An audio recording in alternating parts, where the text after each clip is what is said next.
இந்த காலை வேளையிலே அவருடைய சமூகத்திலே வரவும் அவருடைய வார்த்தையை அறிவிக்கவும் அடியனுக்கு கத்தர் கொடுத்த கிருபைக்காக கத்தரை நான் நன்றியோடு ஸ்தோத்திரிக்கிறேன்.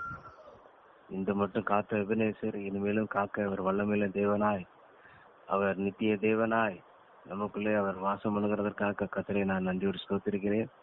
இந்த பரிசுத்த சேனை காவலர்கள் ஊழியமாய் நடக்கிற ஒவ்வொரு ஊழியங்களையும் கத்தரை மட்டும் நடத்தி வருகிற கிருபைக்காக கத்தரை நான் நன்றியோடு ஸ்தோத்திரிக்கிறேன். கத்தர் நல்லவர், அவர் கிருபை என்றும் உள்ளது.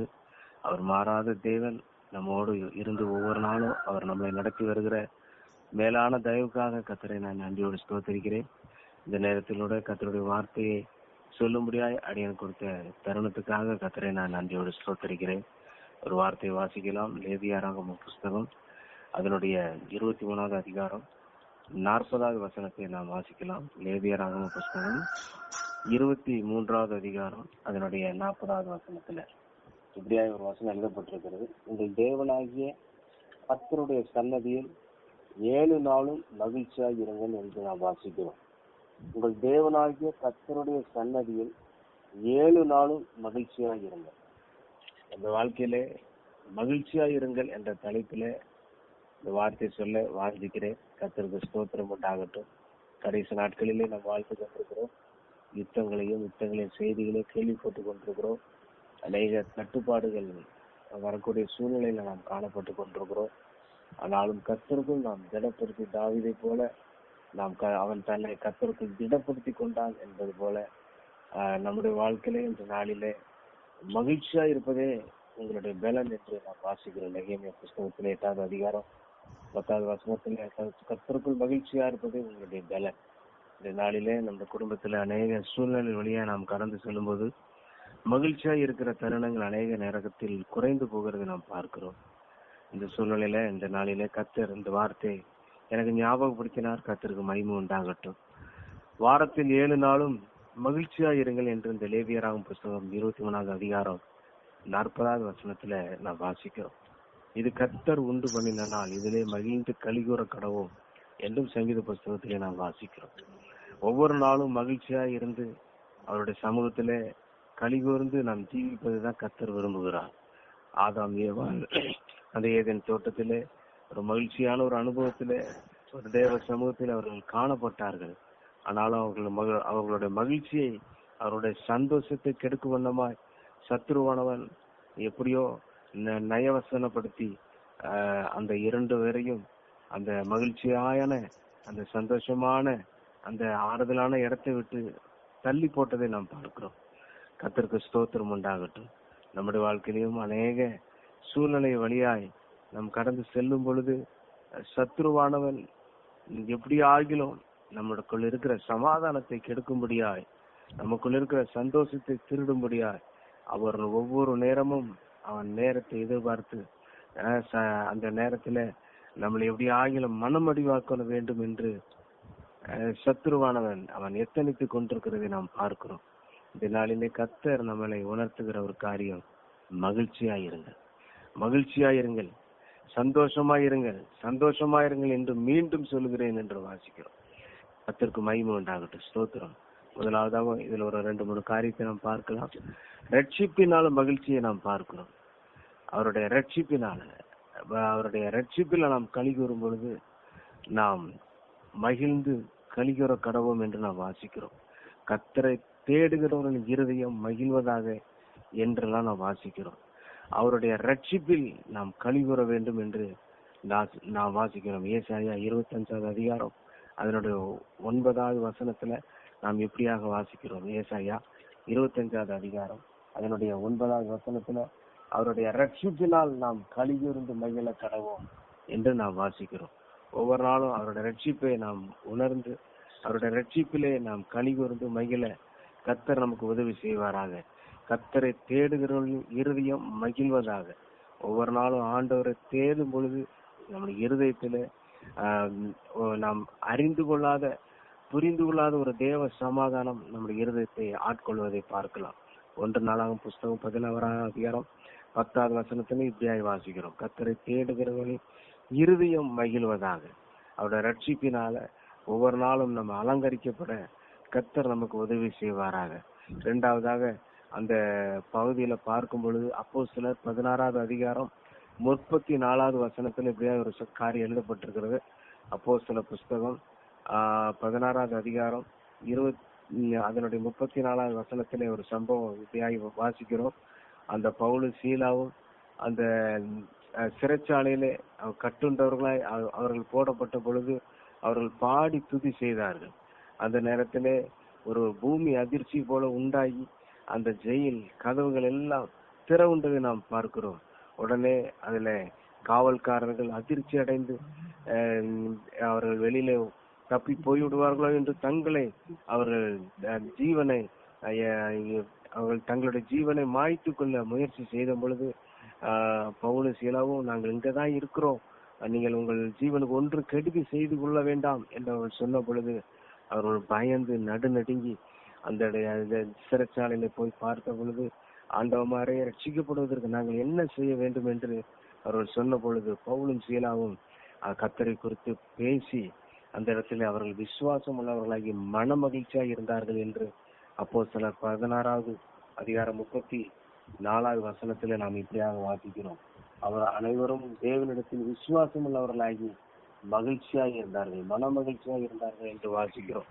உண்மையாகவே ஆத்மாவில ஒரு ரட்சிப்பு வரும் பொழுது, ஆத்மாவிலே ஒரு விடுதலை வரும் பொழுது ஒரு மகிழ்ச்சியை கர்த்தர் தருகிறார். மகிழ்ச்சி தான் நம்முடைய வாழ்க்கையில கர்த்தர் ஏற்படுத்தி இருக்கிற ஒரு காரியமாய் காணப்படுகிறது. சமாதானத்தை வைத்து விட்டு போகிறேன், உலகம் கொடுக்க கூடாத சமாதானத்தையே நான் உங்களுக்கு வைத்து விட்டு போகிறேன் என்று கர்த்தர் அந்த பூமியிலே நமக்காக சமாதானத்தை வைத்து விட்டு போகிறார். அந்த சமாதானத்தை ஒவ்வொரு நாளும் அவருடைய ரட்சிப்பினால ஒரு ஆத்மாவில விடுதலை பெற்றவர்களாய் நாம் காணப்படும் போது ஒவ்வொரு நாளும் நாம் மகிழ்ச்சியினுடைய அனுபவத்தை நாம் பெற்றுக்கொள்ள கர்த்தர் உதவி செய்ய வல்லவராயிருக்கிறார். இரண்டாவதாக ஒரு சம்பவத்தை பார்க்கலாம். கர்த்தருடைய தேவனுடைய சமூகம் ஒரு மகிழ்ச்சியை நாம் பார்க்கிறோம். சங்கீதம் 16வது அதிகாரம் 11வது வசனத்துல நம்முடைய சமூகத்தில் பரிபூர்ணமான ஆனந்தமும் அவருடைய வலது பாரசத்தில் நித்திய பேரின்பம் உண்டு என்று வாசிக்கிறோம். கர்த்தருடைய சமூகத்துல பரிபூர்ணமான ஒரு ஆனந்தம். ஒவ்வொரு நாளும் அவருடைய சமூகத்துல காத்திருப்பது ஒரு நல்லது ஒரு விஷயமாய் காணப்படுகிறது. இந்த பரிசுத்த சேனை காவலர்கள் ஊழியமாய் ஒவ்வொரு நாளும் அதிகாலை நேரத்திலே அவருடைய சமூகத்திலே காத்திருப்பது உண்மையாகவே நமக்கு அது ஒரு மகிழ்ச்சியாய் காணப்படுகிறது, அது ஒரு பலனாய் காணப்படுகிறது, அது ஒரு சமாதானமாய் காணப்படுகிறது, அது ஒரு இளைப்பாறுதலாய் காணப்படுகிறது. தேவனுடைய சமூகம் ஒரு மகிழ்ச்சி. அவருடைய சமூகத்திலே பரிபூர்ணமான மகிழ்ச்சி காணப்படுகிறது, ஆனந்தம் காணப்படுகிறது. அவருடைய வலது பாரசத்தில நித்திய பேரின்பம் காணப்படுகிறது. கர்த்தரிடத்தில் மனமகிழ்ச்சியாயிரு, அவர் உன் வேண்டுதலை நிறைவேற்றுவார் என்று சங்கீதம் 37:4 வாசிக்கிறோம். கர்த்தருடைய சமூகத்தில கர்த்தரிடத்தில மன மகிழ்ச்சியாயிரு, உன் வேண்டுதல் எல்லாம் கேட்கப்படும் என்று வசனங்களை நான் வாசிக்கிறோம். நித்திய மகிழ்ச்சி அவர்கள் தலையின் மேல் இருக்கும் என்று ஏசாயா புத்தகத்தில நான் வாசிக்கிறோம். கர்த்தருக்கு மகிமை உண்டாகட்டும். அவருடைய சமூகத்துல ஒவ்வொரு நாளும் காத்திருந்து ஒரு சமாதானத்தை பெற்றுக்கொள்ள கர்த்தர் நம்மளை அழைக்கிறார். நம்மளை எப்படி ஆகிலும் குடும்ப பிரச்சனைகள், கடன் பிரச்சனைகள், குடும்பத்தில் பிள்ளைகளுடைய காரியங்கள் அப்படி ஏதாவது ஒன்று நம்மளை அழுத்தி கொண்டிருந்தாலும் அவருடைய சமூகத்திலே ஒவ்வொரு நாளும் நாம் காத்திருக்கும் பொழுது, அவருடைய சமூகத்திலே நாம் நேரத்தை செலவழிக்கும் பொழுது நமக்குள்ள ஒரு தேவ சமாதானத்தை கர்த்தர் தருகிற வல்லமையுள்ள தேவனா இருக்கிறார். மனமகிழ்ச்சியா இருக்க கர்த்தர் உதவி செய்ய வல்லமை உள்ளவராக இருக்கிறார். மூன்றாவதாக ஒரு காரியத்தை நாம் வாசிக்கலாம். பரிசுத்த ஆவியினால் உண்டாகும் மகிழ்ச்சி என்று வாசிக்கிறோம். கர்த்தருடைய ஆவியினால நிரப்பப்படும் பொழுது, கர்த்தருடைய ஆவியிலே நாம் நிரப்பப்படும் போது ஒரு மகிழ்ச்சியை, ஒரு சமாதானத்தை நாம் பார்க்கிறோம். கர்த்தருடைய ஆவியினால ஒவ்வொரு நாளும் ஆவியிலே நிறைந்து ஒரு நாளும் ஜெபிக்கும் பொழுது ஒரு தேவ சமாதானம் நமக்குள்ளே காணப்படுகிறது. கர்த்தருக்கு மகிமை உண்டாகட்டும். ரோமர் 14:17 வாசிக்கிறோம். தேவனுடைய ராஜ்யம் புசிப்பும் குடிப்பும் அல்ல, அது நீதியும் சமாதானமும் பரிசுத்தாவியினால் உண்டாகும் சந்தோஷமாய் காணப்படுகிறது. உன்னுடைய ஒவ்வொரு நாளும் பரிசுத்தாவியினால் உண்டாகும் சந்தோஷத்தை நாம் பெற்றுக்கொள்ள வேண்டும் என்று கர்த்தர் விரும்புகிறார். ரட்சிப்பினால மகிழ்ச்சியை நாம் பெற்றுக்கொள்வோம். தேவனுடைய சமூகம் நமக்கு ஒரு மகிழ்ச்சியாய் காணப்படட்டும். அடுத்து மூன்றாவதாக பரிசுத்த ஆவியினால ஒரு மகிழ்ச்சியை ஒவ்வொரு நாளும் பெற்றுக்கொண்டு நாம் இந்த பூமியிலே எவ்வளவு சூழ்நிலைகள் வந்தாலும், எவ்வளவு கஷ்டங்கள் வந்தாலும், யோபு பாருங்க, அவர் பழைய ஏற்பாட்டு பரிசுத்தவா, சுத்தி பிரச்சனை, ஏகப்பட்ட கஷ்டங்கள், பிள்ளைகள் ஒரே நாள் 10 பிள்ளைகள் செத்து போய்விட்டார்கள். ஆனால் கத்தர் கொடுத்தார், கத்தர் எடுத்தார். அவருடைய பரிசுத்த நாமத்துக்கு ஸ்தோத்திரம் என்று அந்த இடத்திலே அவர் நாம் சொல்வதை நாம் பார்க்கிறோம். கத்தருக்குள் அவர் தன்னை திடப்படுத்தி கொண்டார். இந்த நாளிலே நாம் புதிய ஏற்பாட்டு சபையை சார்ந்த பிள்ளைகளாய் காணப்படுகிறோம். நமக்கு பரிசுத்த ஆவியானவர் உண்டு, இயேசுவினுடைய நாமம் உண்டு, அவருடைய ரத்தம் உண்டு, அவருடைய கிருபை உண்டு. அதை ஒவ்வொரு நாளும் பெற்றுக்கொண்டு ஆவியிலே நாம் களி கூர்ந்து ஆவியினால் நிரப்பப்பட்டு பரிசுத்தாவினால் உண்டாகும் சந்தோஷத்தை நாம் பெற்றுக்கொள்ள கர்த்தர் நமக்கு உதவியாய் காணப்படுகிறார், நம்மளை அழைக்கிறார். நெகேமியா 8:10 வாசிப்பது போல கர்த்தருக்குள் மகிழ்ச்சியா இருப்பதே உங்கள் பலன் என்று வாசிக்கிறோம். மகிழ்ச்சி இல்லாவிட்டால் நம்முடைய சரீரத்துல பலவீனங்கள் வந்துடும், சோர்வுகள் வந்துடும், துக்கங்கள் வந்துடும், கண்ணீர்கள் வந்துடும், கவலைகள் வந்துடும். இதனுடைய வெளிப்பாடா இருதயத்துல வியாதி வருகிறது. அநேகருக்கு பிரஷர், சுகர், இப்படி பல ரீதியில கஷ்டப்படுகிறதை நாம் பார்க்கிறோம். அதற்கு நல்ல ஒரு சொல்யூஷனை கர்த்தர் வைத்திருக்கிறார்.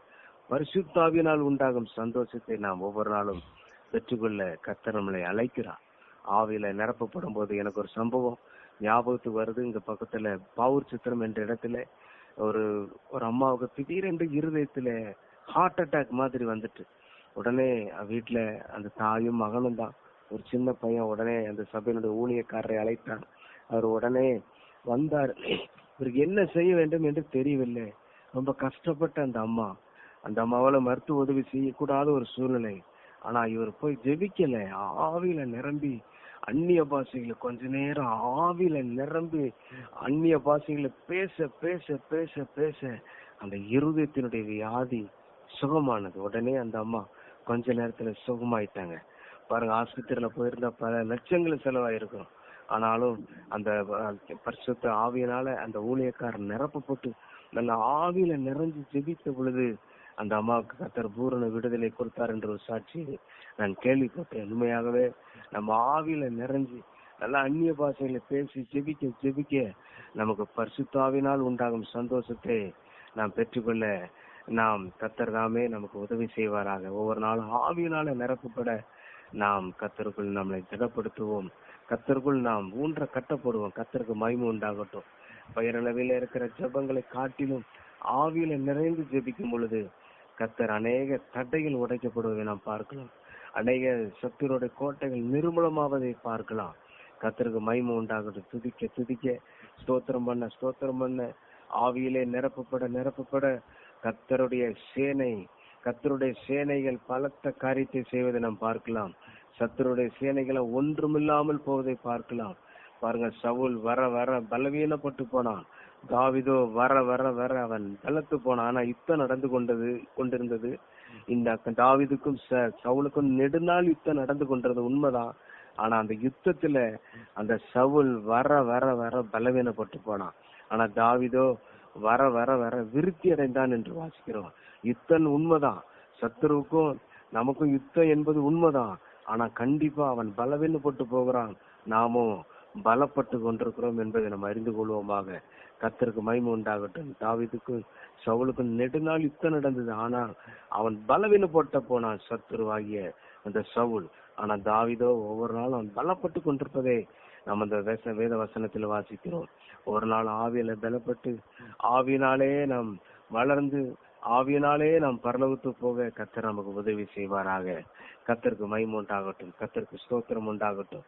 கர்த்தருக்கு மகிமை உண்டாகட்டும். ஸ்தோத்திரம். தாகம் உள்ளவன் மேல் தண்ணீரையும் வறண்ட நிலத்தின் மேல் என் ஆவியை நான் ஊற்றுவேன் என்று கர்த்தருடைய ஆவியானவர் சொல்லுகிறார்.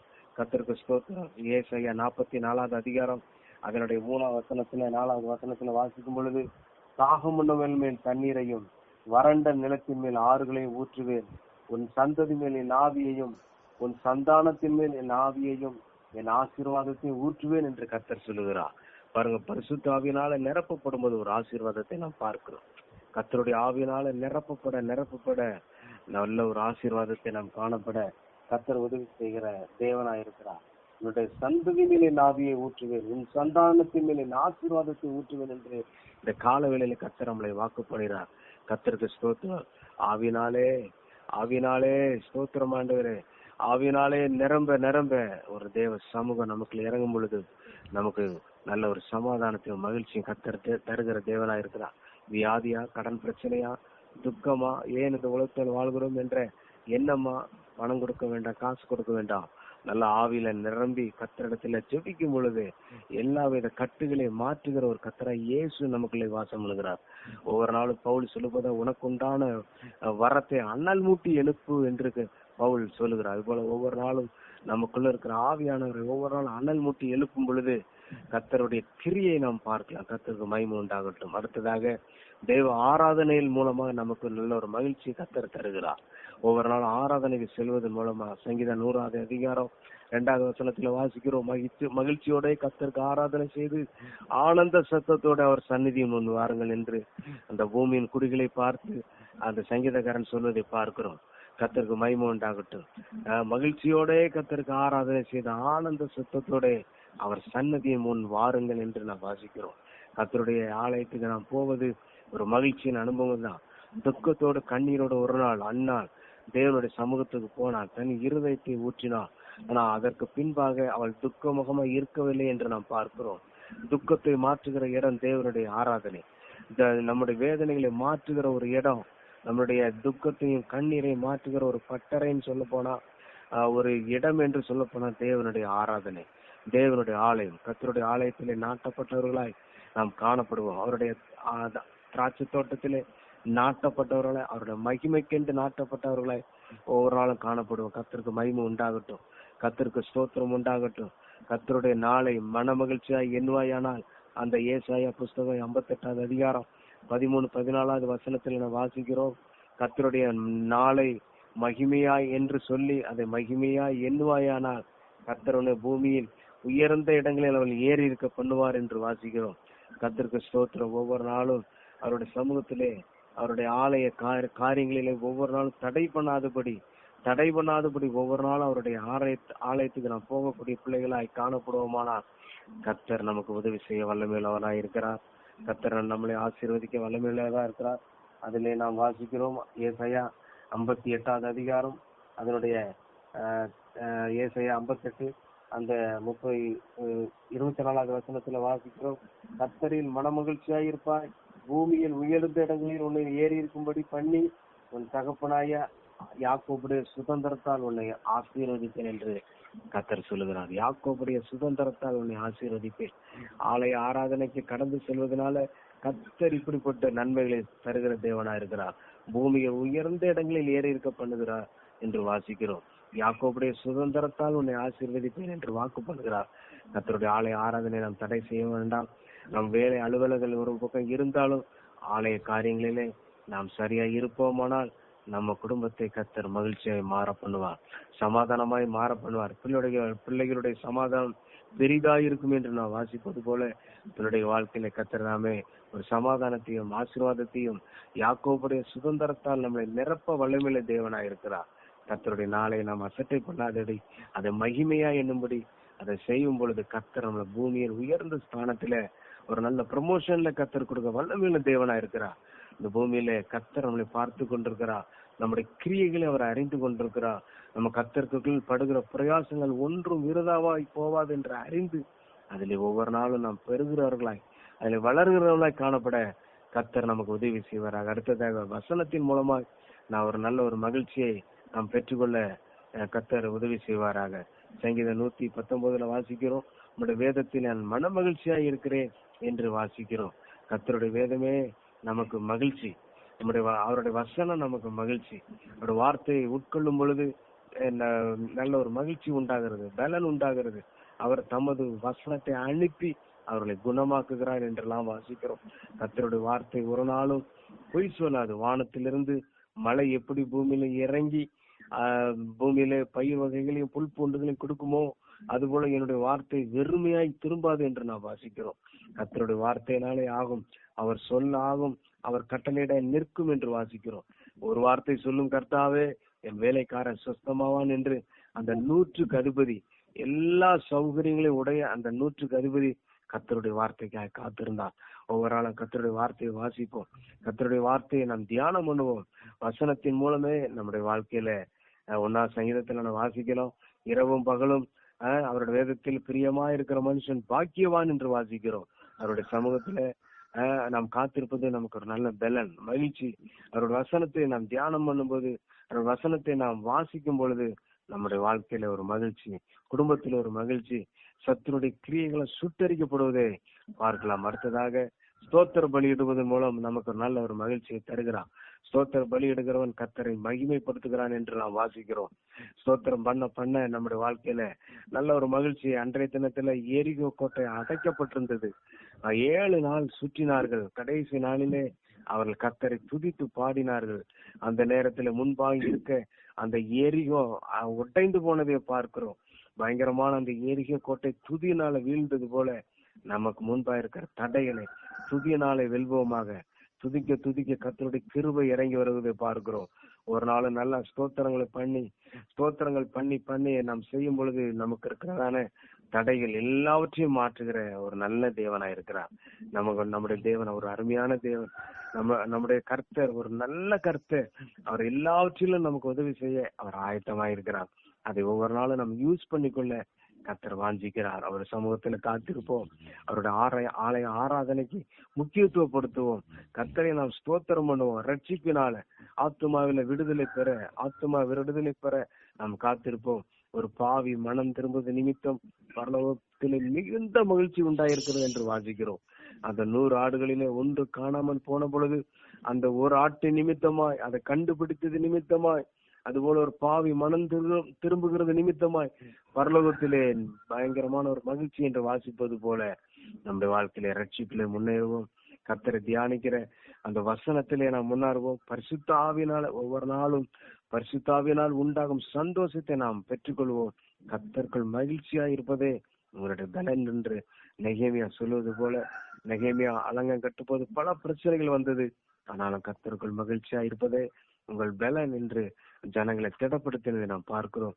தேவ சமூகத்தில காத்திருப்பது அது ஒரு பலனாய் காணப்படுகிறது. உங்களுடைய சமூகத்தில பரிபூர்ணமான ஆனந்தமும் அவருடைய வலது பார்சத்தில் நித்திய பேரின்பமும் உண்டு என்று வாசிக்கிறோம். கடைசியாக கர்த்தருடைய வருகையில ஒரு மகிழ்ச்சியாய் நாம் காணப்படலாம். இப்ப வெளிப்படுத்தின விசேஷம் அதனுடைய 19வது அதிகாரத்துல நாம் இப்படியாக வாசிக்கிறோம். மணவாட்டி தன்னை ஆயத்தப்படுத்தினாள் என்று நாம் வாசிக்கிறோம். ஆமென். கர்த்தருக்கு மகிமை உண்டாகட்டும். நாம் கர்த்தருக்குள் நம்மளை ஆயத்தப்படுத்தி இந்த வருகைக்கென்று நாம் ஆயத்தப்படுத்தி ஜீவிக்கும் பொழுது அது நமக்கு ஒரு நல்ல மகிழ்ச்சியின் ஔஷதமாய் காணப்படுகிறது. கர்த்தருக்கு மகிமை உண்டாகட்டும். கர்த்தருக்கு ஸ்தோத்திரம். ஹல்லேலூயா. நமக்கு ஸ்தோத்திரம். கர்த்தருடைய சமூகத்திலே இப்படிப்பட்ட அனுபவங்களை பெற்றுக்கொண்டு அவருடைய வருகைக்காய் நாம் காத்திருப்போமாக. வெளிப்படுத்தின விசேஷம் 19வது அதிகாரம் அதனுடைய 7வது வசனத்திலே நான் வாசிக்கும் போது, நாம் சந்தோஷப்பட்டு களி கூர்ந்து அவருக்கு துதி செலுத்த கடவோம். ஆட்டுக்குட்டியானவருடைய கல்யாணம் வந்தது, அவருடைய மனைவி தன்னை ஆயத்தம் பண்ணினாள் என்று சொல்ல கேட்டோம். நாம் சந்தோஷப்பட்டு களி கூறுவோம், அவருக்கு துதி செலுத்த கடுவோம். ஆட்டுக்குட்டியானவருடைய கல்யாணம் வந்தது. ஒரு நாள் கர்த்தருடைய வருகைக்காய் காத்திருக்கிற கர்த்தருடைய பிள்ளைகளே, கர்த்தருக்கு ஸ்தோத்திரம். நாம் சந்தோஷப்பட்டு களி கூறுவோம். ஆட்டுக்குட்டியானவருடைய கல்யாணம் வந்தது, மணவாட்டி தன்னை ஆயத்தப்படுத்தினாள் என்று வாசிக்கிறோம். இந்த வசனத்தை கேட்டுக்கொண்டிருக்கிற கர்த்தருக்கு ஸ்தோத்திரம். எல்லாரையும் கர்த்தர் ஆசீர்வதிப்பதே, இஸ்ரவேலை ஆசீர்வதிப்பதே கர்த்தருக்கு பிரியம் என்று பிள்ளையாம் கண்டான். அதுபோல இந்த நாளில மகிழ்ச்சி என்ற ஆசீர்வாதத்தை நமக்கு தருவாராக. வாரத்தில் 7 நாளும் மகிழ்ச்சியா இருக்க கடவீர்கள் என்று இந்த லேவியராகும் புஸ்தகம் 23வது அதிகாரம் 40 வாசிப்பது போல வாரத்தில் 7 நாளும் நாம் மகிழ்ச்சியா இருக்க கர்த்தர் நம்மளை அழைத்திருக்கிறார். இது கர்த்தர் உண்டு பண்ணினால் இதிலே மகிழ்ந்து களி கூறக்கிறோம் என்ற வார்த்தை ஒவ்வொரு நாளும் நினைத்து, இந்த நாள் கர்த்தர் உண்டு பண்ணினால் மகிழ்ச்சியாய் ஜீவிப்பதற்கே நம்மளை கர்த்தர் அழைத்திருக்கிறார். இப்படிப்பட்ட அனுபவங்களை நாம் பெற்றுக்கொள்வோம். தேவ சமூகத்துல காத்திருப்போம். பரிசுத்த ஆவியினால் நிரப்பப்படுவோம். கர்த்தருடைய ஆராதனையில மகிழ்ச்சியாய் காணப்படும் பொழுது, கர்த்தருடைய ஆராதனைக்கு உற்சாகமாய் கடந்து செல்லும் போது, சங்கீதக்காரன் சொல்வது போல 128 சங்கீதம் 1வது வசனம், கர்த்தருடைய ஆலயத்துக்கு போவோம் என்று வாருங்கள் என்று எனக்கு சொன்ன பொழுது மகிழ்ச்சியாக இருந்தேன் என்று இப்படிப்பட்ட அனுபவத்தை நாம் பெற்றுக்கொள்வோம். அவருடைய வசனத்தை வாசிப்பது மூலம் நல்ல ஒரு மகிழ்ச்சியை கர்த்தர் தர வல்லமையில் வர இருக்கிற துக்கத்துல காணப்படலாம், பல தீர்க்க முடியாத சொல்யூஷன்ல காணப்படலாம். கர்த்தருடைய சமூகத்துல காத்திருப்போம். மலை போல இருக்கிற காரியங்கள் கர்த்தர் பனி போல மாற்ற அவர் வல்லமையில தேவனா இருக்கிறார். கர்த்தருக்கு ஸ்தோத்திரம். எனக்கு கொடுத்த இந்த வாய்ப்புக்காக ஸ்தோத்திரம். நான் என்ன வார்த்தை பேச வேண்டும் என்று யோசித்துக் கொண்டிருந்த பொழுது கர்த்தர் இப்படிப்பட்ட காரியங்களை எனக்கு ஞாபகப்படுத்தினார். அவருடைய சமூகத்துல இந்த ஈஸ்டர் வாரமாகி இந்த வாரத்துல இன்னும் அதிகமா ஆண்டோடத்துல கிட்டி செய்வோம். அவருடைய பாடு மரங்களை தியானிப்போம். கர்த்தருடைய கல்வாரி அன்பை தியானிக்க நமக்கு ஒரு விலையேற்பட்ட ஆசீர்வாதத்தை அவர் தர வல்லமையுள்ள தேவனா இருக்கிறார். கர்த்தருக்கு மகிமை உண்டாகட்டும். இதை கேட்டுக்கொண்டு எல்லாருடைய வாழ்க்கையிலையும், இதை கேட்டுக்கொண்டிருக்கிற எல்லாருடைய குடும்பங்களிலும் தேவனுடைய ஆசீர்வாதமும் தேவனுடைய மகிழ்ச்சியும் பரிசுத்தாவியினால் உண்டாகும் சந்தோஷம் காணப்படும்படியாக வாழ்த்தி இந்த செய்தியை முடிக்கிறேன். கர்த்தருக்கு மகிமை உண்டாகட்டும். ஸ்தோத்திரம். அல்லேலூயா. ஆமென். ஸ்தோத்திரம்.